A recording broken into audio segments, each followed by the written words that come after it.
C'est que pour moi, il y aurait dû y en avoir plus. On se rend compte que côté parisien, il n'y a pas Barcola, il n'y a pas Pacho, il n'y a pas Marquinhos. Et là, les gars, moi, je suis désolé, mais il mérite d'y être. Et je vais déjà commencer par Pacho. Parce que quand tu regardes cette liste du Ballon d'Or, tu te rends compte d'une chose. Il n'y a qu'un seul défenseur central qui est nominé parmi les 30 du Ballon d'Or. Et qui plus est, même pas le meilleur sur la saison. Parce que pour moi, s'il y avait un défenseur central à mettre, c'était Pacho. Mais ça prouve à quel point cette cérémonie récompense surtout les offensifs et récompense surtout les noms et la carrière. Parce que ne pas mettre Pacho, je suis désolé, mais c'est un scandale.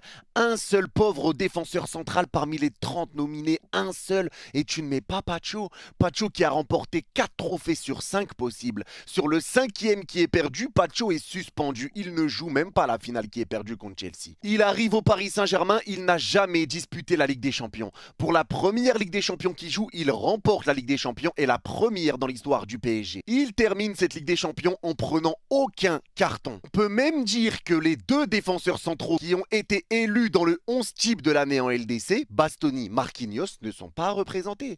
Marquinhos qui a été élu meilleur défenseur de Ligue 1 avec Pacho également pendant les trophées UNFP sur le 11 type, ne sont pas représentés. Moi, c'est des choses que je comprends pas et Pacho mériterait d'y être. Oui, il y a 9 joueurs représentés pour le PSG, mais je suis dégoûté pour Pacho. Après tout ce qu'il a fait, le bien qu'il nous a fait, l'importance qu'il a eu pour qu'on remporte cette Ligue des Champions, Pacho n'est pas là. Et je suis désolé, mais Pacho aurait dû être dans cette liste. T'enlèves qui tu veux, mais Pacho aurait dû être dans cette liste. Alors il y en a peut-être qui vont se dire ouais, mais c'est peut-être pour pas mettre tous les joueurs du PSG. Bah déjà, il y en a 9, mais à un moment donné, si c'est mérité, ils doivent y être. On s'en fout qu'il y en ait 11, 12, 13, 14, 16. Si c'est mérité, c'est mérité. On s'en fout du nombre. Si c'est mérité, c'est mérité. Et je suis désolé, Pacho mérite d'y être. Avant qu'on parle de Barcola, faut quand même qu'on parle aussi de pas mal d'absents. Moi, si pour vous, dans la liste que je vais vous donner, il y a des joueurs que vous auriez mis dans le top 30, mais il n'y a pas Barcola, Pacho, Bastoni, Di Marco, Jules Koundé, Barella, Julian Alvarez, Saliba, Gravenberch. Bref, il y a beaucoup de joueurs qui sont pas nominés, mais après, il y a 30 places. Donc encore une fois, c'est logique. Mais dites-moi si parmi ces noms, il y en a que vous auriez. Maintenant, Barcola. Barcola qui n'est pas nominé dans cette liste de 30. Et certains disent oui, mais c'est parce que Barcola, il a été sur le banc, tu comprends. Mais à un moment donné, Barcola remporte lui aussi 4 trophées sur 5. Il termine la saison avec 41 goals assists. Il y a eu une rotation offensive au PSG, c'est normal, ça arrive et il y en a besoin. Mais tu ne peux pas me dire là clairement que Barcola ne mérite pas d'y être parce que c'est faux. Et je le répète encore une fois, mais pour moi, il y a des joueurs qui sont dans cette liste